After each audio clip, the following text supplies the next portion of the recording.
This will unlock the Hawks. We always talk about the guard positions. We talk about the wing positions, even sometimes even power forward.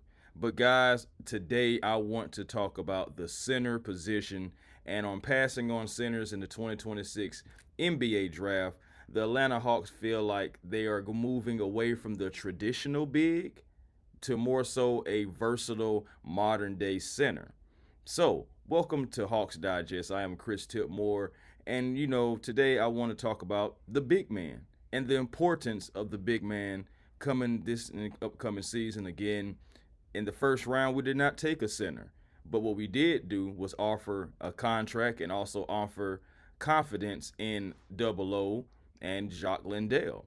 So I'm going to talk about it. I'm going to illustrate how these guys are important to the Atlanta Hawks, and these both guys need to take a step forward. So let's get into this, shall we? Yes. Starting with because the thing about it is, guys, about Onyeka Okongwu and Jock Landale, they're going to be the entire anchor, the entire identity of the Atlanta Hawks front court. So that's why I had to make sure I wanted to highlight these guys because I already know we're going to be highlighting the Jalen Johnsons and the Nickiel Alexander Walkers, so the Dyson Daniels. We have Lou Dort now. It's going to be a lot of different wing guys that we're going to be talking about. But we can't forget about the bigs, especially when Moji going to be out right now. Like Christian Coroloco, he moved on. It's going to be a different front court room. You still got Henry Vasar, but he is not going to be ready immediately. So, moving forward, guys, let's get into it today. Starting with our guy Onyeka Okongwu.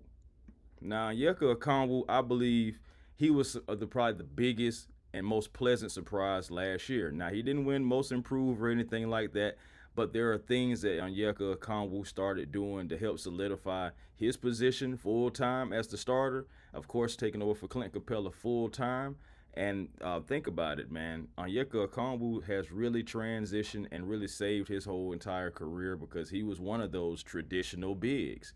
Now he is more so of the blueprint to the modern day five. A guy that came into the league not even really able to shoot threes, not even getting up a lot of 3-point shots. But this guy has changed, and he is a complete, some catalyst for the front court for the Atlanta Hawks. Let's show you guys some of the stats for Onyeka Okongwu right here. Anytime you're ready, technology. Thank you so very much. Nice picture of Onyeka as well. Like the little cursive and everything with the name. Yeah, we doing some things over here. But either way it goes, man, 74 games, so being durable. That's a lot of games to play, saying for a center in the front court. Everybody misses a game or two. But 74 games, you love to see it, especially in past seasons on Onyeka Okongwu not being able to stay healthy. The 15 points, 7.6 rebounds, and 3.1 assists. All these guys are in the green. Also, the turnovers have been limited, a little bit under 2 per game because Onyeka was being, also having the ball in his hand, kind of like transitioning off as well. So the fouls, about 3 a game. That's not bad either. Free throw percentage is really around his career average anyway. So Onyeka Okongwu was one of those guys, again, that was a focal point. 15.2 points, 7.6 rebounds, and 3.1 assists per game. But also, Onyeka, like I said, he transitioned his game. He doubled his three-point volume and shooting nearly 38% from three. So his capability also to space the floor, drags opposing rim protectors away from the paint, and opens up lanes for guys like Jalen Johnson. And I'm assuming, depending on how much time he gets, Kingston Fleming is going to get some of that. Nickiel Alexander Walker is going to get some of that. Lou Dort. I'm just thinking about guys who are going to be trying to get downhill, probably even some Wiggins too. So it's going to be a lot of different things like that. The defensive switchability, I talked about it and I kind of in the beginning, kind of like the setup for right now. And the defensive switchability that Onyeka Okongwu has, even though he is undersized, we know that. We know Onyeka Okongwu isn't going to grow anymore, okay? But at the same time, he has been like a lateral secret weapon. His lateral quickness is good, so on the perimeter. And you'll see sometimes, and my thing is, it's not going to always work because you're going to have guards who are just simply faster, more skillful than a big man who is not really supposed to be holding them down anyway. But Onyeka always gives effort. One thing that you cannot teach is effort. And Onyeka, if he was a 7-footer, like if he was 7'1" with that same effort, boy, look out. But he's not 7'1". But he does allow the Hawks to switch everything defensively without getting too compromised on the perimeter. There's times to where he has been a deterrence. You've seen it multiple times, and if you haven't, what are you looking at? Onyeka Okongwu is also, like I said, durable to 74 games. In the past, he has dealt with injuries, battled a little inflammation or whatever in the first round of the playoffs against the Knicks. Still played through it, staying healthy, setting the tone. Also, since the physicality, he has gotten a little bit more physical, but he's got to get even more physical. If that's even crazy to say, which I don't think it is. I just think it is just the simple things that's got to happen. Onyeka Okongwu has always, in my opinion, been looked at as a finesse big. Again, the verbiage. He's always been looked at as a finesse big, and that's in my opinion. So, but the thing about it is, he has to become even more physical. Let's see if I can show you guys this without messing it up. Okay, so yes, this is Onyeka Okongwu over the past season. Since he came into the league, you see his minutes have gone up. Also, you see his points have gone up year after year after year, including last year. I talked about it, having career highs in points, assists, 3-point percentage.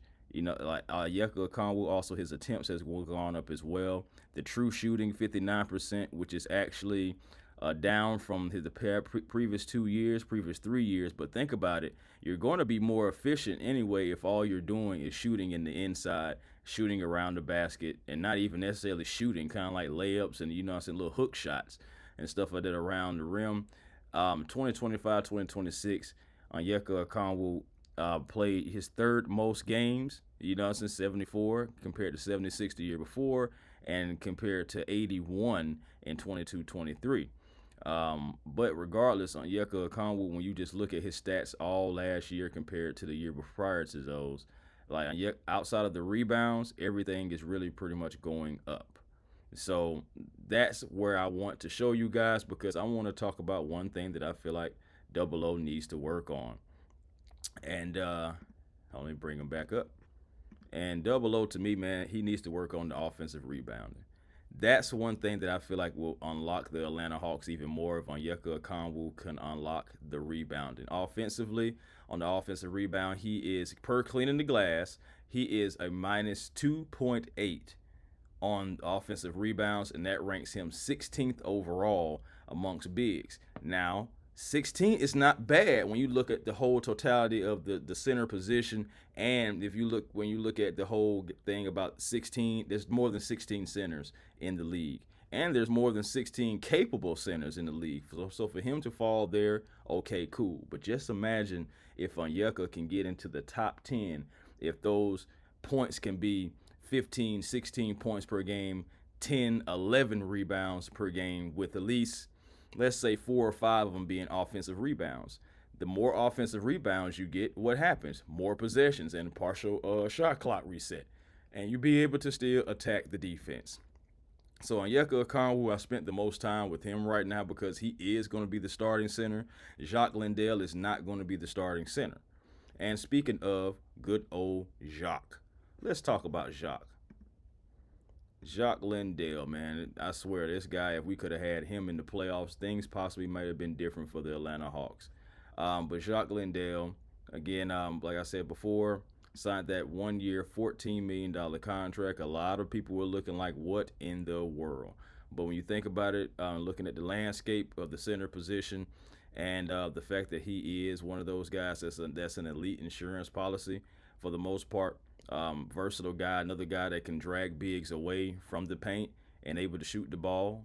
Jacques was able to do something dissimilar and something different at the same time. Let me bring up his stats for you, which in order to do that right, let me bring it back here so we can talk about it. Yes. All right, here we go. So Jock Landale. Now, he played 68 games, 10.6 points, 5.7 rebounds. And again, of course, he got hurt. So on that dirty play from that Orlando Magic player. And that's all I got to say about that. But regardless, Landale, he ensures that Quin Snyder doesn't have to change the offensive playbook too much when Onyeka Okongwu has to sit. Jock Landale was shooting, as you see right here on here, all nearly 39% from the three-point line, and he has a lot of greens as well. Of course, he has not as much playing time as Onyeka Okongwu, but these are good numbers right here, even with the rebounds and everything. Now, the same thing that I said about Onyeka is going to be similar here for Jock. But arriving in Atlanta, he preserved himself, and it was so wonderful on how when we acquired him. The story is he drove from Memphis to Atlanta to make sure that he was able to play in the game. And that was the game to where he had like 27 points. Jock was on fire. It was just like a man playing with his hair on fire and a man playing, like he said, I'm finally out of that situation into possibly a better situation where I can get more opportunities. But again, while Onyeka Okongwu operates on the perimeter, the Hawks have struggled on offensive rebounding. Landale, he can be one of those guys that can serve as an interior bruiser because I do believe naturally Jock is more physical than Onyeka. And Onyeka has a little bit more finesse, more pizzazz, than Jock Landale. But these two, they can work together and they can mesh together, and some of each other's traits can rub off on the other. That's what I'm hoping really happens because Jock can do dirty work around the rim, under the rim, boxing out. That's something that both guys are going to have to do even more, being as physical as possible. The cardio and the durability for both players are going to have to be up, and it's going to have to be the most effective it has ever been. They have to provide a physical counterpunch to the heavier Eastern Conference big man scene now. You got guys that are going to be coming back healthy. You got the Eastern Conference that just got better. So rim protection, big man play is going to be very key. Again, if Jock Landale was a part of the playoffs, we don't know how that Knicks series necessarily goes. I'm not even necessarily going to say that we automatically win just off of Jock Landale being there, but I will say this: at least you give yourself a more capable chance. Him having that sprain on the sidelines, Jock Landale, it lost the capability of being able to switch bigs, possibly play even a double big situation like how the Knicks had Cat and Mitchell Robinson out there. You couldn't counter with like a Onyeka Okongwu and a Jock Landale and possibly move Jalen Johnson down to the 3. You didn't even have that option to even try that. So that's what it is with him. But one thing about it with these two guys, I really do believe that being with the Atlanta Hawks, playing his most games since the Phoenix Suns in 2022-23 with Jock Landale, and again, he would have surpassed that if the dirty play didn't happen. So again, playing 68 games total with 23 only being with the Atlanta Hawks, but still, again, this guy right here is going to be one of those guys that's going to be a veteran stability that we didn't have in the playoffs. Think about it, starting off from the regular season, that can be a good thing for the Atlanta Hawks, bringing in Jock Landale and having him be a part of this roster and moving forward from the start of the season. Now, let me show you guys this right quick. This is pretty much just the tale of the tape and what the roles are going to be. Of course, full-time starter right now is going to be Onyeka Okongwu. The primary backup and spot starter is going to be Jock Landale. Now, you see the point totals there, and, of course, the three-point shooting. All those numbers, especially if I had a pen right now that you guys could see, I would circle right around that rebounding. Both rebounding has to go up. Even if the points come down a little bit on both, if the rebounding is going up and countering the point deduction, I think I'm cool with that. If Onyeka has 13.2, but having, like I said, again, like 10 rebounds, you go for that because we're getting extra possession. Same thing for Jock. If you go down to 8 points, but you have, let's say, 8 or 9 rebounds a game, that still bodes well for the Atlanta Hawks, guys. Like, I'm just being honest here, and I'm just also giving my opinion. Let me know what you guys feel. This is the importance of both guys. I'm just kind of like, kind of evergreening it and just letting you know, the importance of them. But we can even dive even deeper into it, but just let me know how you guys feel. about the importance of Onyeka Okongwu, Jock Landale, and how those two are really going to have to be the catalyst to anchor this front court. And they have to stay healthy, more important than anything else, because you don't want to have to rush guys like you did before with like a Moji, somebody who is still recovering, and then you still have Henry Vasar, and he's going to have to. He's a project, okay? He's a project. Just straight up and down, he's a project. He's not ready just yet. He will be, hopefully, very soon. But let me know what you guys' thoughts. Peace and blessings to you all, Hawks fans, and to you all, I will holler.